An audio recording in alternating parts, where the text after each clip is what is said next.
Savdogarmisiz? Turibsizmi rastingizda, do'koningizda, kassangizda, do'konda, umuman halol musulmon savdogar bo'laylik. Ustamisiz? Ustama, halol usta bo'ling. Bizni poylab yurmasin. Bizga ish zakaz bergan odam, ani qildimikin, buni qildimikin. Egasi ko'rmasa ham Xudo ko'radi. Egasi yo'q bo'lsa ham Xudo bor. Va musulmon inson yaxshi ishda ham, yomon ishda ham u shaxsni o'rniga o'zini qo'yib ko'radi. Men usta bo'lib borsam, uyingizda sizni aldab, netib, qo'lni uchida ish qilib pulingizni olib ketsam yoqmaydimi? Ha, yoqmaydi. Endi bu degani siz usta bo'lsangiz, meni uyimga chaqirsam, meni ham aldamang. Men qassob bo'lsam, sizni ko'zingizni chamg'alatib, go'shtni yomon joylarini berib, belgilangan oshcha suvayni tiqib, aralashtirib berdim, uyingizga bordingiz, ochdingiz. O'zingiz qaramasangiz ham ayolingiz qanaqa qassobdan go'sht oldingiz, qo'li sinsin.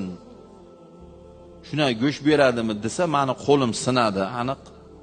Chunki mazlumning duosi ijobat va o'sha sizga sotib topgan pulim menga harom bo'ladi. Ras shunaqa yoqmayaptimi? Qassobmisiz? Aldamang. Aldamang. Sizni dilingizni og'ritadigan so'zlarni gapirsam, so'kinsam yoqmaydimi sizga? Siz ham menga shu gapni gapirmang va so'kinmang.